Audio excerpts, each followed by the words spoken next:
The man gently ran his hand along the body of the nearly perfect airplane. Then, he made an unusual demand. He told the engineers to grind every rivet smooth. No screws or joints were allowed to be visible. For engineers in the year 1930, this was an extremely difficult challenge. Soon, the plane was ready for its first test flight. The engineers warned him not to try breaking any records. They reminded him that first flights always carried risks. But the moment the man sat in the cockpit, he forgot everything they said. He pushed the throttle all the way forward. The plane took off smoothly. After circling once, it reached the speed checkpoint, 329 miles per hour. He flew another lap and returned, this time hitting 347 miles per hour. On the third try, he pushed the throttle even harder. The plane reached an incredible speed of 352 miles per hour. Suddenly, the engine stopped. He had run out of fuel. The plane began to drop fast, but the man stayed calm and steady. As the ground rushed up, he pulled back on the control stick. The plane crash-landed in a field. When rescuers arrived, he simply said, "The plane can go even faster." In the days that followed, he flew that plane around the world in just 4 days. He became known as a fearless aviator.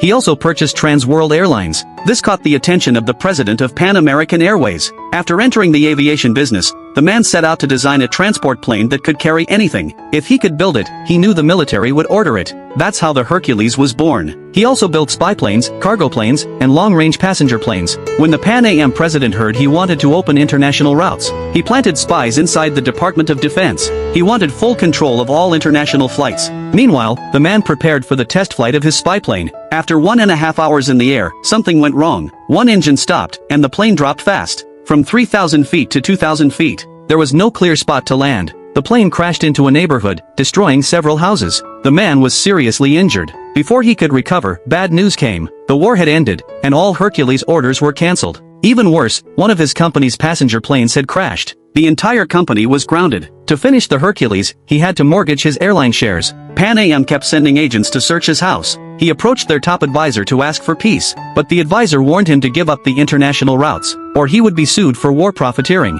That was when the man decided to fight back. In all, more than $800 million was spent during the war on planes that never flew.